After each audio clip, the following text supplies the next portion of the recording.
ပြင်သစ်နဲ့ဆွီဒင်တို့ကစားတဲ့ပွဲမှာတော့ကလီယန်ပါပေအိုလီစီတို့ခြေစွမ်းပြရင်3ဂိုးကိုမရှိဆိုတဲ့ရလက်နဲ့ကျွန်တော်တို့ပြင်သစ်ကအနိုင်ရတယ်။ Round of 16ကိုတက်သွားပြီးတော့ပါရာဂွေးနဲ့ပြင်သစ်တို့ကျွန်တော်တွေ့ပါမယ်။အိုလီစီနဲ့ပတ်သက်လို့လည်းကျွန်တော်ပြောရရင်အိုလီစီကလက်ရှိကမ္ဘာဖလားမှာဂိုးဖန်တီမှု9ချိန်ထိ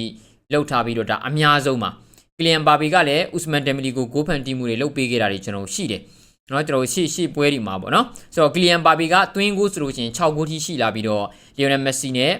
လီယိုနယ်မက်ဆီနဲ့ကျွန်တော်က level 2သွားပြီကျွန်တော်ကြည့်ရမယ်အဲ့တော့ပြင်သစ်ကိုကျွန်တော်ကြည့်ရင်ဒီအသင်းနဲ့သူတို့ကြားထဲမှာ level ဘယ်လောက်ကွာတယ်လဲတဦးချင်းဆွမ်းဆောင်ရည်တွေဘယ်လောက်ကွာတယ်လဲเนาะဆိုတော့အယမ်းမြင်ရတယ်အယမ်းမြင်သာတဲ့ပွဲအထူးသဖြင့်ကောင်တာအထက်သွားတဲ့အခါတိုင်းမှာပြင်သစ်ဘက်က OLCC ဘောလုံးရလာပြီဆိုရင် Bradley Barcola ရှိမယ် Ousmane Dembele ရှိမယ် Kylian Mbappe ရှိမယ်တဦးချင်းနေကျွန်တော်တို့ကောင်းတယ် link up တွေကျွန်တော်အယမ်းကောင်းတယ်ဆွီဒင်အနေနဲ့ပြင်သစ်တိုက်စစ်ရဲ့ကျွန်တော်ဆွဲဖြည့်တာကိုခံခဲ့ရတယ်လို့ပဲကျွန်တော်ယူဆရမှာပဲ